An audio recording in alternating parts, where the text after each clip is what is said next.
Charter plane वाले IAS अधिकारी के ऊपर जब मैंने बात की, आपके सामने वीडियो बनाया, तो बहुत लोग खुश हुए कि मैं एक भ्रष्ट अधिकारी के बारे में बात कर रही हूँ, सवाल उठा रही हूँ, लेकिन कुछ लोग नाराज हो गए कि मैं नाम क्यों नहीं बता रही हूँ।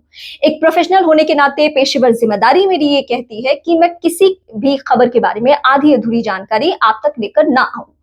ये मेरी जिम्मेदारी है। मैं भले ही अभी सोशल मीडिया प्लेटफॉर्म पे वर्क कर रही हूँ, लेकिन इसका मतलब ये नहीं कि मैं सनसनी फैला दूं, मैं कुछ भी माइक लेकर पहुंच जाऊं अमिताभ दास जैसे लोगों के पास और ये खबरें जहां पे बनती है पकती है कि नीतीश का बेटा इसमें शामिल है। मैं इस तरीके की बातें नहीं करती हूँ और आपकी प्रोवोक करने के बाद भी नहीं करने वाली हूं मैं।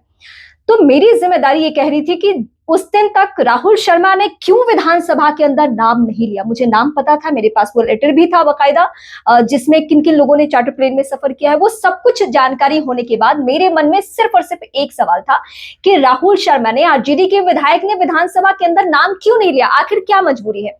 जब मैंने फिर आपके वीडियो लगाने के बाद जब मैंने आप सभी का रिस्पांस देखा कि आप लोग बहुत कमेंट्स कर रहे हैं, उस वीडियो को 3 लाख से ज्यादा लोगों ने देख लिया है अभी तक में, कमेंट्स लगातार अभी आ रहे हैं और मैं पढ़ भी रही हूँ। तो फिर उसके बाद जब मैंने इस पे रिसर्च करनी शुरू की, बात करनी पटना में लोगों से शुरू की, तो पता चला कि इसके तो कारनामे एक के बाद एक है। भाई साहब का मामला हाईकोर्ट तक, पटना हाईकोर्ट तक जा चुका है। कई धांधली के मामले इनके ऊपर है, जनहित याचिका के जरिए किसी में कोई एक्शन इनके ऊपर नहीं हुआ है। सरकार की इतनी मेहरबानी है कि अपने पावर और रुतबे का इस्तेमाल करते हुए अभी तक ये बचे हुए, कोई भी इतने सारे भ्रष्टाचार के आरोप लग गए हैं। ऐसा नहीं कि चार्टर प्लेन वाली हमने खबर आप सभी के सामने पहुंचाई तो सिर्फ यही मामला है कि सिर्फ पैसे का इस्तेमाल हो रहा है। पैसा कहां कहां से आ रहा है, इन सब में भी धांधली है। जो उन्होंने अपनी संपत्ति सार्वजनिक की है उसमें भी धांधली है। उन्होंने अपनी पत्नी की संपत्ति सार्वजनिक नहीं की है, उसमें भी धांधली है। तो ये नीलेश देवरा की ये कहानी है। नीलेश देवरा महाराष्ट्र के रहने वाले हैं और खबर ऐसी भी है कि उनका ताल्लुक सीआर पाटिल से है। सीआर पाटिल एक वक्त में गुजरात के प्रदेश अध्यक्ष हुआ करते थे, वहां के कद्दावर नेता है, मौजूदा वक्त में केंद्रीय मंत्री हैं और इनसे इनका संबंध है। और अगर सीआर पाटिल से संबंध है तो आप समझ सकते हैं कि पहुंच गृह मंत्री अमित शाह तक है। और फिलहाल इनकी जो पोस्टिंग होती है और मलाईदार विभागों के सचिव से लेकर जिन जिन जिम्मेदारियों को संभाल रही हैं, उसमें उनका आईएएस होना नहीं है, उसमें उनका ये सियासी पावर जो है उसका इस्तेमाल करे। और इसी पावर के तहत फिलहाल उनका रुतबा यह है कि वो चार्टर प्लेन से सफर करते हैं। तो नीलेश देवरा के बारे में अब मैंने नाम बता दिया, अब आप सभी की जिम्मेदारी है कि आवाज उठाइए, बिहार सरकार से सवाल पूछिए कि सरकार आखिर क्यों नहीं नाम ले रही, और सरकार ही क्यों, तेजस्वी यादव इस पे प्रेस कॉन्फ्रेंस क्यों नहीं कर रहे हैं, प्रशांत किशोर क्यों चुप है, राहुल शर्मा विधानसभा में बोलते बोलते रह गए। अरे पेपर तो सार्वजनिक, ऐसे तो पेपर उछाल देते कि कम से कम मीडिया कर्मी इन बातों को उठा ले। मैं आपके सामने अगर अपने पहले वीडियो में नीलेश देवरा का नाम नहीं ले रही थी तो उसके पीछे सिर्फ और सिर्फ ये मकसद था मेरा कि राहुल शर्मा ने नाम क्यों नहीं लिया, आखिर क्या मजबूरी है। क्योंकि अब मैं किसी संस्थान में नहीं हूं कि अगर वहां नोटिस आता है तो मेरे पास प्रोफेशनल वकील होंगे और वो सारे मामले को देख लेंगे। मेरी जिम्मेदारी खुद की जिम्मेदारी है। आप सभी कमेंट्स करते हैं, अच्छी बात है, लेकिन ऐसा तो नहीं होने वाला है ना कि अगर मेरे ऊपर एफआईआर हो जाए या नोटिस हो जाए तो आप में से कोई मेरी जिम्मेदारी संभाल लेगा, मेरा साथ दे देगा कि नहीं नहीं आप ये एफआईआर नहीं होनी चाहिए। तो आप एक हद तक ही किसी को प्रोवोक करें। मैं बहुत जिम्मेदार और बहुत प्रोफेशनल हूं। मैं बीते 1.5 दशक से पत्रकारिता में हूं। ऐसा नहीं है कि मैं जो आप देखते हैं यूट्यूब की दुनिया में कि लोग चले जाते हैं अमिताभ दास जैसे लोगों के पास और नीतीश का बेटा इस नीट मामले में है, मैं ऐसी कोई बात नहीं करती हूं।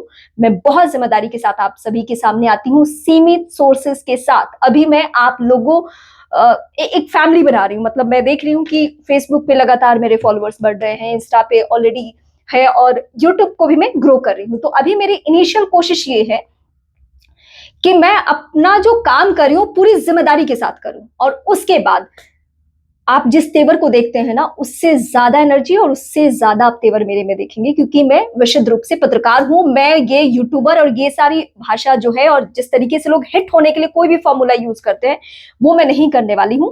मैं नीट केस में आप कंटिन्यू अगर मेरा वीडियो देख रहे हैं तो आपने देखा होगा एक भी दिन मैंने कोई गलत जानकारी आप तक नहीं पहुंचाई है।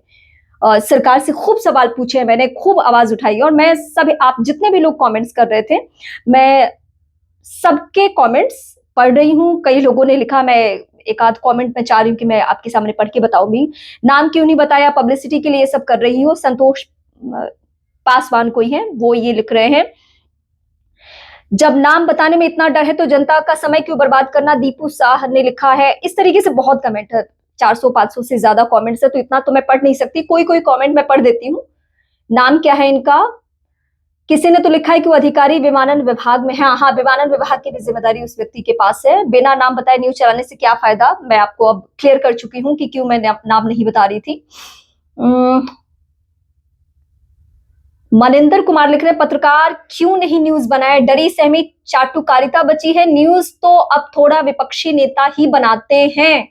तो सवाल आप पूछ, अच्छा प्रत्यय अमृत का नाम नहीं है प्लीज।